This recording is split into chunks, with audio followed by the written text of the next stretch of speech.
Welcome home. Hello stars and வணக்கம் மக்களே. So நம்ம ஸ்டார் வார்ஸோட சைபாகான ஜெனரல் கிரீவஸோட ஆரிஜின் தான் வந்துட்டு இந்த வீடியோவில் நம்ம பார்க்க போகிறோம். லிட்ரலி இவர் வந்துட்டு ஒரு எக்ஸ்பெரிமெண்ட் மாதிரி யூஸ் பண்ணி இவரோட வாழ்க்கையவே அழிச்சிட்டாங்க அப்படின்னு தான் சொல்லணும். யாருன்னா நம்ம Darth Sidious AKA the emperor Sheev Palpatine. But இதில் சில இன்ட்ரெஸ்டிங்கான விஷயங்களுமே இருக்குங்க. ஏன்னா சில ஸ்டார் வார்ஸ் ஃபேன்ஸுக்கு எல்லாத்துக்குமே தெரிஞ்சிருக்கும் இவரோட ஆரிஜின் வந்துட்டு எப்படின்னா இவர் ஒரு காலிஷ் மேல் அப்படின்னு சொல்லிட்டு இவரை பற்றி தெரிஞ்சிருக்கும். ஸோ இனிஷியலாக வந்துட்டு அந்த காலிஷ் அப்படிங்கிற அந்த ஸ்பீஷிஸாக தான் இவர் இருந்தார். அதுக்கப்புறம் தான் வந்துட்டு ஒரு சைபாகா மாறினார் அப்படிங்கிறதெல்லாம் தான் வந்துட்டு இந்த வீடியோவில் பார்க்க போகிறோம். அது எப்படிங்கிறதையும் இந்த வீடியோவில் பார்க்க போகிறோம். சரி, ஓகே, இப்போதைக்கு இந்த கதை இந்த ஆரிஜின் வந்துட்டு ஆரம்பிக்கலாங்களா? அதே சமயம் நம்ம சேனலில் மற்ற ஸ்டார் வார்ஸ் வீடியோ மறக்காம செக் பண்ணி பாருங்க. முக்கியமாக ஸ்டார் வார்ஸ் கேனன் வந்துட்டு செக் பண்ணி பாருங்க. அப்படி ஒரு பிளேலிஸ்ட் இருக்கும். சரி, ஓகேங்க. ஸோ கிரீவஸ் பிறக்கும்போது வந்துட்டு இவரோட பேர் குவாமியன் ஜெய் ஷீலால் அப்படிங்கிற ஒரு பேரோட தான் பிறகுறாரு. எந்த உலகத்தில் அப்படின்னா கேலி அப்படின்னு சொல்லிட்டு ஒரு உலகத்தில். இவர் எப்போ பிறந்தாரு அப்படிங்கிறது சரியா வந்துட்டு சொல்லப்படலை. ஸோ ஒரு வைல்டு ஸ்பேஸில் வந்துட்டு இந்த ஒரு பிளானட் வந்து இருக்குங்க, கேலி அப்படின்னு சொல்லிட்டு.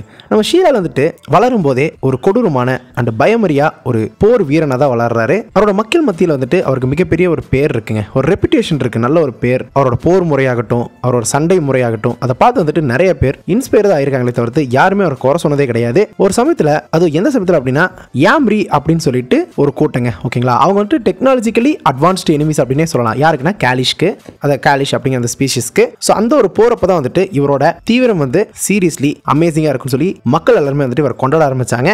அந்த சமயத்தில் வந்துட்டு அவர் பிளானட் ஹக்கை வந்துட்டு இன்வைட் பண்ணி அதை சண்டை போடுவாருங்க. அப்படி சண்டை போட்டதுக்கு அப்புறம் தான் அவருக்கு ஒரு பேர் வந்துட்டு கிடைக்குது. என்ன அப்படின்னா கிரீவஸ். ஸோ குவாமியன் ஜெய் ஷீலால் அப்படிங்கிற பேர் வந்துட்டு அந்த சமயத்தில் தான் கிரீவஸ் அப்படின்னு சொல்லி மாறுது. ஆனால் அவரோட வேட்டை தொடர்ந்துகிட்டே இருக்குங்க. அப்படியே போக போக ஒரு வார் லார்ட் ஆகிறது மட்டும் இல்லாமல் பிளடி ஸ்வீட் அப்படிங்கிற மாதிரி ஒரு ரெப்புடேஷன் அவருக்கு கிடைக்குது அவரோட தாய் உலகத்திலேயே. அவர் கூட பார்த்தீங்கன்னா சில பர்சனல் பாடி கார்ட்ஸுமே இருந்தாங்க. அவங்க வந்துட்டு த இஸ்வோர்ஷ்ரா அப்படின்னு சொல்லுவாங்க. அவங்கள பற்றிலாம் பெருசாக சொல்லப்படலை.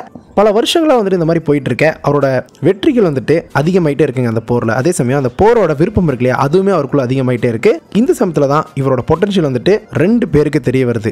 யார் அப்படின்னா டார்த் சிடியஸ், அப்புறம் அவரோட அப்ரண்டிஸான டார்த் டைரானஸ். வேற யாரும் கிடையாது, நம்ம கவுண்ட் டூக்கு. அவங்க ரெண்டு பேருக்கு தெரிய வரும்போது ஒரு சமயத்தில் வந்துட்டு நம்ம கவுண்ட் டூக்கு என்ன பண்றாரு அப்படின்னா செரானோல இருக்கிற அவரோட மக்கள் எல்லாத்தையுமே வந்துட்டு யாம்ரியோட ஃபோர்ஸஸ் நோக்கி வந்துட்டு சண்டை போடுறதுக்காக வந்துட்டு கிளப்புறாருங்க. பட் அதே எதிரிகள் தான் வந்துட்டு கிட்டத்தட்ட நம்ம கிரீவஸுக்குமே.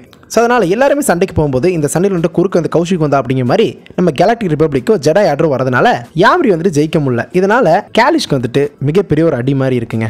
இந்த ஒரு சமயத்தில் தான் வந்துட்டு கேலக்டிக் ரிபப்ளிக் மேலே நம்ம கிரீவஸ்க்கு ஒரு வெறுப்பு வருது. ஆனால் இந்த சமயத்தில் டூக்கு சீரியஸ் என்ன பண்ணுறாங்க அப்படின்னா ஒரு சில பிளான்ஸ் வந்துட்டு பண்ணுறாங்க கிரீவஸ் வச்சு. என்ன அப்படின்னா ஆல்ரெடி இவங்க ரகசியமாக ரிபப்ளிக்குள்ள இருந்து வேலை செஞ்சுட்டு இருக்காங்க அப்படிங்கிறது ப்ரீக்வல் ட்ரைலஜி பார்த்தவங்க எல்லாத்துமே தெரிஞ்சிருக்கும். ஸோ அந்த சமயத்தில் வந்துட்டு டூக்கும் சீரியஸ் என்ன பண்ணுறாங்க அப்படின்னா இவங்க வந்துட்டு இன்டர் கேலக்டிக் பேங்கிங் கிளான் கூட தான் வந்துட்டு ஒரு என்ஃபோர்ஸஸாக வந்துட்டு ஒர்க் பண்ணிட்டு இருந்தாங்க. அப்படி ஒர்க் பண்ணிருக்கிற சமயத்தில் தான் வந்து ஒரு தடவை அந்த ஒரு மெம்பர்ஸ் இருப்பாங்க, ஓகேங்களா. அந்த பேங்கிங் கிளான்ல இருக்கிற மெம்பர்ஸ் எல்லாரும் சேர்ந்து எக்ஸிக்யூட்டிவ் செப்பரேட்டிஸ்ட் கவுன்சில் வந்துட்டு உருவாக்குறாங்க.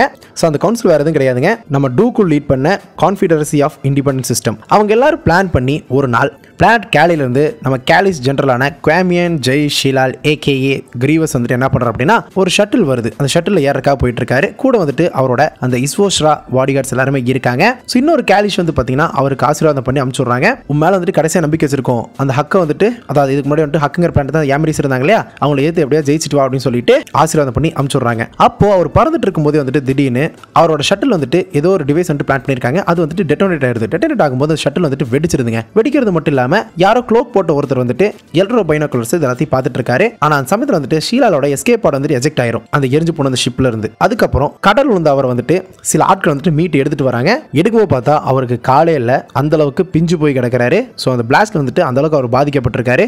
மெடிக்கல் ரைட் வந்துட்டு ஷீலாலோட வைட்டல்ஸ் எல்லாமே டெஸ்ட் பண்ணவும் டக்குன்னு அந்த க்ளோக் போட்டுக்கிற ஃபிகர் இருக்காரு இல்லையா, அவர் வந்து என்ன பண்றாருன்னா ஃபோர்ஸ் லைட்னிங் மூலமா வந்து ஷீலால வந்துட்டு பிளாஸ்ட் பண்றாப்ல. அதனால என்ன ஆகுது அப்படின்னா அந்த லைட்னிங்னால அவர் வந்துட்டு உயிரோடு இருக்கிறாருங்க, ஓகேங்களா. ஹார்ட் பீட் வந்துட்டு இருக்கு. ஆனா இவர் கண்ணு முழிச்சிட்டாரு அப்படின்னா இறந்துடுவார் அப்படிங்கிற பட்சத்துக்கு இருக்க. அப்ப சரி, இவன் வந்துட்டு அந்த ஒரு எக்ஸ்பெரிமெண்ட்டுக்கு தயாரா தான் இருக்கா அப்படிங்கிற மாதிரி சொல்லிட்டு மற்ற டிராய்ட்ஸ் கிட்ட வந்துட்டு என்ன சொல்லுவார் அப்படின்னா இந்த மாதிரி இவனை வந்துட்டு நேரா ஜியோனிசிஸ் கொண்டு போங்க அப்படி மாதிரி சொல்லிட்டு அவரோட ஒரு மாஸ்க் ஒன்று வச்சிருப்பாரு, ஓகேங்களா. கேலிஷோட அந்த போன் மாஸ்க். அதை வந்துட்டு அவரோட முகத்துல இருந்து எடுக்கிறது மட்டும் இல்லாம அண்ட் இவரோட ஹூடியுமே ரிமூவ் பண்றாரு. அப்பதான் தெரியுது அது வேற யாரும் கிடையாதுங்க, நம்ம கவுண்ட் டூக்கு. ஓகே, நீங்க எக்ஸ்பெரிமெண்ட் வந்துட்டு ஸ்டார்ட் பண்ணலாம் அப்படி மாதிரி சொல்லிட்டு யாருக்கோ கான்டாக்ட் பண்ணி சொல்லிட்டு இருப்பாரு. இன்னொரு பக்கம் நம்ம ஷீலால் வந்துட்டு பேக் டேங்க்ல எந்திரிப்பாரு. எந்திரிக்கும் போது அவரை ஒருத்தர் வந்து வரவேற்பாரு. வேற யாரும் கிடையாதுங்க, சான் ஹில் அப்படிங்கிற ஒருத்தர்.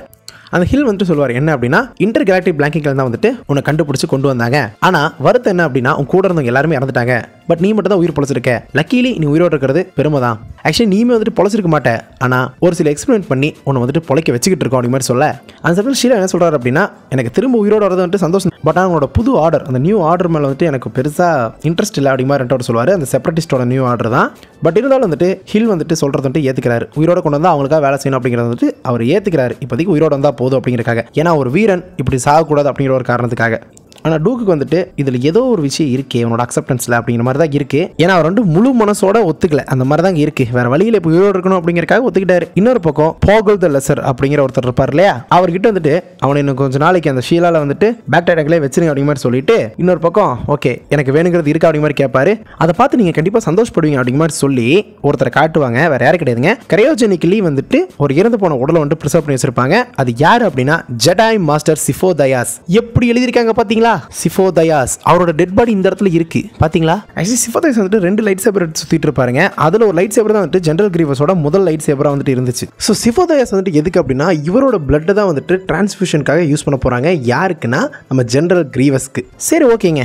அதுக்கப்புறம் சில மாசங்கள் கழிச்சு முழுசா சந்திரமுகியா மாறின கங்காவே பார் அப்படிங்கிற மாதிரி, முழுசா சைபாகா மாறிய ஷீலால பார் அப்படிங்கிற மாதிரி அங்க நம்ம கிரீவஸ் வந்துட்டு உட்காந்துருப்பாரு. அந்த சமயத்துல முன்னாடியே சொன்ன மாதிரி சிஃபோ தயாஸோட அந்த ஒரு லைட் சேபர் வந்துட்டு கிஃப்டா டூக்கு வந்துட்டு நம்ம கிரீவஸ் கிட்ட கொடுக்கறது மட்டும் இல்லாம அந்த இருளுக்குள்ளார நம்ம ஷீலா வந்து அப்படியே உட்காந்துருப்பாருங்க. டூக்கு அப்படியே போயிட்டு நேரடியாக அவரோட மாஸ்டர் டார்த் சிடியஸ் கிட்ட இந்த மாதிரி எக்ஸ்பெரிமெண்ட் வந்துட்டு வெற்றிகரமாக முடிஞ்சு அவனோட மைண்டுக்குள்ள மொத்தமாக கோவமும் அவனோட பெருமையும் அதே சமயம் அந்த ஒரு கொடூரமும் அவனுக்குள்ள இருந்துகிட்டே இருக்கு.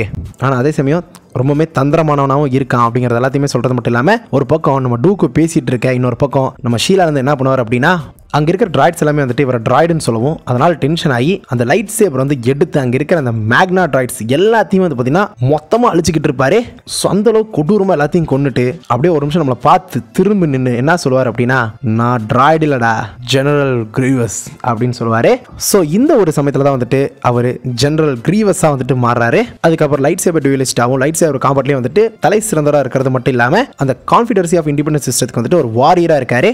அதுக்கப்புறம் க்ளோன் வார்ஸில் சண்டை போட ஆரம்பிக்கிறாருங்க. ஸோ க்ளோன் வார்ஸ் டைமில் நிறைய விஷயங்கள் நடந்துச்சு. அதில் வந்துட்டு உங்களுக்கு தெரிஞ்சிருக்கும் ஈவன் மதர் டால்சினை வந்துட்டு கொண்டது, அதே சமயம் நைட் சிஸ்டர்ஸ் கிளானை வந்துட்டு மொத்தமாக கொண்டது வந்துட்டு ரீசெண்டாக வந்த டேல்ஸ் ஆஃப் த எம்பையர்ல நீங்க பார்த்துருப்பீங்க. பார்க்கலனா மறக்காம செக் பண்ணி பாருங்க, செம்மையா இருந்துச்சு. செப்பரேட்டிஸ்டோட ட்ராய்ட் ஆர்மிக்கு வந்துட்டு ஒரு தலைவனாக இருக்கிறது மட்டும் இல்லாமல் ஒரு பாயிண்ட்ல வந்துட்டு ஜெடாய் நைட்ஸ் எல்லாத்தையுமே வந்துட்டு வேட்டையாட ஆரம்பிச்சிடறாரு. ஏன்னா அதான் வந்துட்டு அவங்களோட வேலையாகவே இருந்துச்சு. அந்த பாயிண்ட்ல யாருக்கு தெரியாம ரகசியமா டார்த் சிடியஸ் வந்துட்டு சொல்லிட்டு இருப்பாரு. அதை கவுண்ட்டுக்கும் சேர்ந்து சொல்ல இவருமே பண்ணிட்டு இருப்பாரு. ஜெடாய் நைட்ஸ் எல்லாமே கொண்டு அவங்களோட லைட் சேவர் எல்லாத்தையும் வந்துட்டு இவங்களோட லைட் சேவரா வந்து வச்சு ஒரு டிராஃபி மாதிரி வச்சுக்கிட்டு இருப்பாரு. இந்த சமயத்தில் நிறைய தடவை வந்து பார்த்தீங்கன்னா நம்ம மாஸ்டர் ஓபி-வான் கெனோபி கூட வந்துட்டு நிறைய தடவை சண்டை போட்டுருப்பாருங்க. இதனாலே வந்துட்டு பர்சனலா வந்துட்டு ஒரு வெஞ்சன்ஸ் இருக்கும். இவனை எப்படியாவது போட்டு தள்ளணும்டா அப்படிங்கிற மாதிரி வந்துட்டு நம்ம ஜெனரல் கிரீவஸ்க்கு கிட்டத்தட்ட க்ளோன் வார்ஸ் முடியறதுக்கு முன்னாடி 19 BBY-ல கிரீவஸ் வந்துட்டு பிளானட் காரசான்ட்ல வந்து பாத்தீங்கன்னா ஒரு அசால்ட் வந்துட்டு பிளான் பண்ணுவாரு. அது வேற யாரும் சொன்னது கிடையாதுங்க, நம்ம டார்த் சிடியஸ் சொன்னதான். அவரே கடத்த சொன்னார். ஏன்னா ஷீவ் பால்பட்டின் தான் டார்த் சிடியஸ். சோ ஆனா அவர் வந்துட்டு உலகத்துக்கு வந்துட்டு அதாவது ரிபப்ளிக் வந்துட்டு ஒரு சுப்ரீம் சான்சலர் ஷீவ் பால்பட்டினா தான் இருக்காரு. சோ அவர் வந்துட்டு கடத்துறதா வந்துட்டு அவரே பிளான் பண்ணுவாருங்க. ஓகேங்களா. சோ அப்பதான் வந்துட்டு சான்சலர் வந்துட்டு ரெஸ்கியூ பண்றதுக்காக நம்ம ஓபி-வானும் ஆனக்கினும் போவாங்க. அப்பதான் வந்துட்டு கவுண்ட்டுக்கு கூட சண்டை வந்து நம்ம ஆனக்கின் வந்துட்டு கவுண்ட்டுக்கு போட்டு தள்ளிடுவாரு. சோ இப்போ வந்துட்டு நம்ம டார்த் சிடியஸோட அப்ரண்டிஸ் வந்துட்டு இல்லாம போயிட்டார். நியூ அப்ரண்டிஸ் வர போறாரு. அது வேற கிடையாது, ஆனக்கின் ஸ்கைவாக்கர் தான். கடைசியில டார்த் வேடரா வருவாரு. அதெல்லாம் ஓகே, அதெல்லாம் நமக்கு தெரிஞ்ச ஸ்டோரி. பட் இருந்தாலும் இந்த சமயத்துல ஒன்ஸ் கவுண்ட்டுக்கு இறந்ததுக்கு அப்புறம் கிரீவஸ் வந்துட்டு அவரோட இடத்துக்கு போறது மட்டும் இல்லாம செப்பரேட்டிஸ்ட் அலையன்ஸோட ஒரு தலைவன் ஆயிடுறாரு. சோ அதனால மத்த ரீஇன்ஃபோர்ஸ்மென்ட் கூட இந்த சமயத்துல வந்துட்டு சேர்ந்து அவுட்டர் ரிம் டெரிட்டரிஸ்க்கு வந்து பாத்தீங்கன்னா தப்பிச்சு போயிடுறாரு. இப்படியே வந்துட்டு க்ளோன் வார்ஸ் போயிட்டு இருக்க ஒரு பாயிண்ட்ல இவர் ஊத்தாபாவ் அப்படின்னு சொல்லிட்டு ஒரு இடத்துக்கு போறாரு. அந்த இடத்துல வந்து பாத்தீங்கன்னா செப்பரேட்டிஸ்ட் கவுன்சிலோட எக்ஸிக்யூட்டிவ்ஸ் கொஞ்சம் பேர் வந்துட்டு இருக்காங்க. ஓகேங்களா. அவங்க எல்லாத்தையுமே வந்துட்டு பிளானட் முஸ்தஃபாருக்கு வந்துட்டு அனுப்பிச்சுடு அப்படின்னு சொல்லிட்டு டார்த் சிடியஸ் சொல்லியிருப்பாரு. அதுக்காக தான் வந்துட்டு ஊத்தாபாவுக்கு போயிருப்பாரு. ஆனா இன்னொரு பக்கம் ஷிவ் பால்பட்டினா இருக்கிற நம்ம டார்த் சிடியஸ் என்ன பண்ணிருப்பாரு அப்படின்னா ஜெனரல் கிரீவஸோட லொகேஷன் வந்துட்டு ரிபப்ளிக் ஆளுங்களுக்கு சொல்லியிருப்பாருங்க. இந்த மாதிரி கிடைச்சிருச்சு, அங்க போங்க, அவன் இருப்பான் அப்படின்னு சொல்லிடுறாரு. ஏன்னா இப்போதைக்கு அவருக்கு ஜெனரல் கிரீவஸோட எல்லா வேலையும் முடிஞ்சு போச்சு. அது என்ன வேலை அப்படின்னு சொல்லிட்டு வந்துட்டு மூவிஸ் பார்த்தவங்களுக்கு தெரிஞ்சிருக்கும். ஏன்னா இங்க இருக்கிற எக்ஸிக்யூட்டிவ்ஸ் எல்லாத்தையுமே வந்துட்டு முஸ்தஃபாருக்கு அனுப்பிச்சுட்டு இருப்பாரு. முஸ்தஃபா இருக்கிற அந்த எக்ஸிக்யூட்டிவ்ஸ் எல்லாத்தையுமே வந்துட்டு நம்ம ஆனக்கின் போட்டு தள்ளியிருப்பாரு. ஸோ அந்த சமயத்தில் தான் வந்துட்டு என்ன ஆயிருக்குன்னா நம்ம ஷீவ் பால்பட்டினோட அந்த ஒரு ஒரிஜினல் ஐடென்டிட்டி டார்த் சிடியஸ் அப்படிங்கிறது வந்துட்டு மறைக்கப்பட்டிருக்கும். அந்த அளவுக்கு பெர்ஃபெக்ட்டா பிளான் பண்ணிருப்பாரு. சரி ஓகே, அதெல்லாம் அவரோட கதை. இப்போதைக்கு இந்த கதைக்கு வருவோம். ஸோ முஸ்தஃபாருக்கு அனுப்பிச்சுட்டதுக்கு அப்புறம் ஜெனரல் கிரீவஸ்க்கு வந்துட்டு இந்த லொகேஷன் தெரியும் அப்படிங்கிறது தெரியாது. ரிபப்ளிக் எல்லாருமே சேர்ந்து ஊத்தாபாவுக்கு வந்துருவாங்க. வந்ததுக்கு அப்புறம் வந்து நம்ம ஓபி-வான் கெனோபி தான் வந்துட்டு ஒரு பர்டிகுலர் ட்ரூப்ஸ் வந்துட்டு கூட்டிட்டு வந்திருப்பாரு. அப்புறம் நேரடியாக நம்ம கிரீவஸ் முன்னாடி ஹலோ தேர் அப்படின்னு சொல்லி மேல இருந்து குதிச்சு வந்து நின்று அவங்க ரெண்டு பேத்துக்குள்ள பார்த்தீங்கன்னா சரியான சண்டை. அந்த ஒரு சண்டையில நம்ம ஜெனரல் கிரீவஸை நம்ம ஓபி-வான் கெனோபி போட்டு தள்ளிடுவாரு. ஸோ இப்படி தான் வந்துட்டு நம்ம ஜெனரல் கிரீவஸ் அந்த இடத்துல இறக்க பிறக்கிறாருங்க. ஸோ எப்படி பிறந்தாருன்னு தெரியல, ஆனால் 19 BBOல தான் அவர் இறந்தாரு. பட் பாருங்களேன், ஜெனரல் கிரீவஸ் வந்துட்டு ஒரு பகடகாயை யூஸ் பண்ணிக்கிட்டாங்க. லிட்ரலி அவனோட இனத்தில் வந்துட்டு அவன் சிறந்த வாரியராக விளங்கிட்டு இருந்தவனை கொண்டு வந்து வேணும்னே அவனை மாட்ட வச்சு அவனுக்கு மறுவாழ்வு தரேன்னு சொல்லிட்டு அவனை வந்து யூஸ் பண்ணிட்டு அவனை மொத்தமாக போட்டு தள்ளிட்டாங்க. சரி, ஓகே, ஷிட் ஹேப்பன்ஸ் அப்படிங்கிற மாதிரி தான் இருக்கும். இதுதாங்க அவரோட ஆரிஜின் ஸ்டோரி. கண்டிப்பாக வந்துட்டு உங்களுக்கு பிடிச்சிருக்குன்னு சொல்லி நம்புறேன். பர்டிகுலராக எவ்வளோ பேர் சொல்லியிருப்பாங்க ஸ்டார் வார்ஸ் ஃபேன்ஸ் கிட்ட. பட் இதில் நடுவில் நான் குறிப்பிட்ட அந்த ஒரு கதை இருக்கு இல்லையா, அது வந்துட்டு ஸ்டார் வார்ஸ் விஷனரிஸ் அப்படிங்கிற ஒரு காமிக்ல வந்துட்டு இருக்கும்.